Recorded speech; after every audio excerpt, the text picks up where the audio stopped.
Stanley Edward Lane Poole, British Orientalist and archaeologist, wrote about Prophet Muhammad, peace be upon him. He was the most faithful protector, the sweetest and most agreeable in conversation. Those who saw him were suddenly filled with reverence. Those who came near him loved him. They who described him would say, "I have never seen his like either before or after."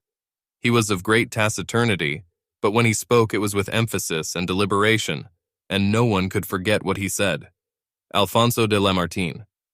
If greatness of purpose, smallness of means, and astounding results are the three criteria of human genius, who could dare to compare any great man in modern history with Muhammad?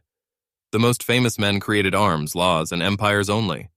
They founded, if anything at all, no more than material powers which often crumbled away before their eyes.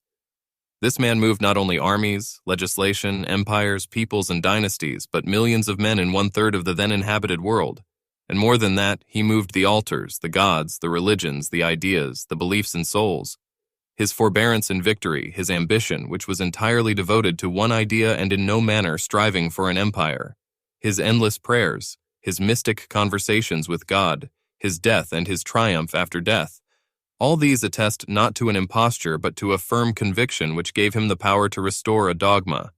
Thomas Carlyle.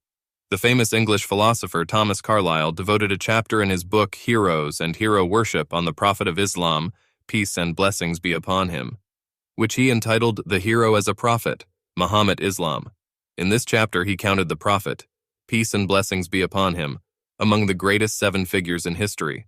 He defended Prophet Muhammad, peace and blessings be upon him, against prejudiced accusations, saying, "Prejudiced atheists claim that Muhammad only desired personal fame, glory, and authority. By God, this is a false claim. This great deep-hearted son of the desert, with his beaming black eyes, deep soul full of mercy and beneficence, kindness and piety, wisdom and persuasion, had thoughts in him other than worldly ambitions.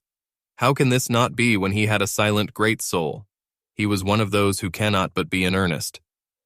After analyzing Prophet Muhammad's, peace and blessings be upon him, character and sublime teachings, Carlyle said, "I like Muhammad for his hypocrisy-free nature.